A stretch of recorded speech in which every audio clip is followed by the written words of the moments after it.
Lecture de la première lettre de saint Paul apôtre à Timothée. Bien-aimé, en présence de Dieu, qui donne vie à tous les êtres, et en présence du Christ Jésus, qui a témoigné devant Ponce Pilate, par une belle affirmation, voici ce que je t'ordonne. Garde le commandement du Seigneur, en demeurant sans tache, irréprochable, jusqu'à la manifestation de notre Seigneur Jésus-Christ. Celui qui le fera paraître au temps fixé, c'est Dieu, souverain unique et bienheureux, roi des rois et seigneur des seigneurs. Lui seul possède l'immortalité, habite une lumière inaccessible. Aucun homme ne l'a jamais vu, et nul ne peut le voir. À lui, honneur et puissance éternelle. Amen. Parole du Seigneur. Nous rendons grâce à Dieu. Allez vers le Seigneur, parmi les chants d'allégresse.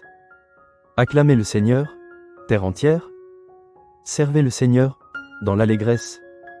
Venez à lui, avec des chants de joie. Reconnaissez que le Seigneur est Dieu.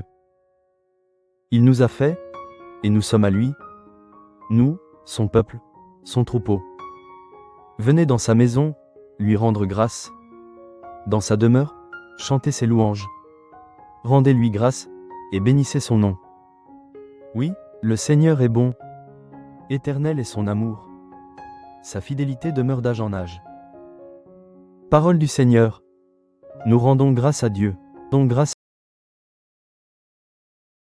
Ce qui est tombé dans la bonne terre, ce sont les gens qui retiennent la parole et portent du fruit par leur persévérance.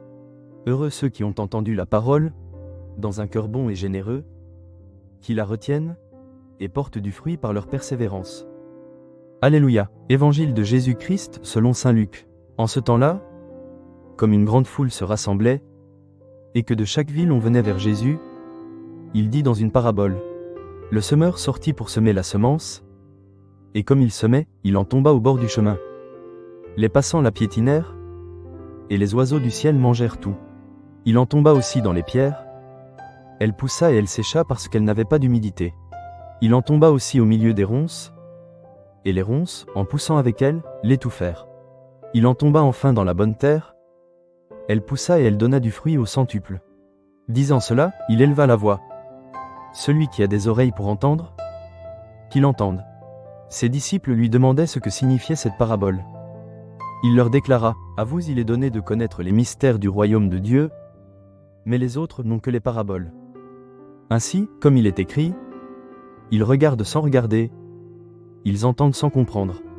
Voici ce que signifie la parabole. La semence, c'est la parole de Dieu.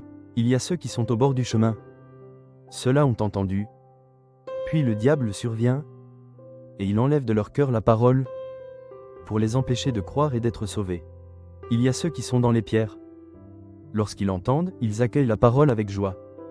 Mais ils n'ont pas de racines, ils croient pour un moment, et, au moment de l'épreuve, ils abandonnent. Ce qui est tombé dans les ronces, ce sont les gens qui ont entendu, mais qui sont étouffés, chemin faisant, par les soucis, la richesse, et les plaisirs de la vie, et ne parviennent pas à maturité.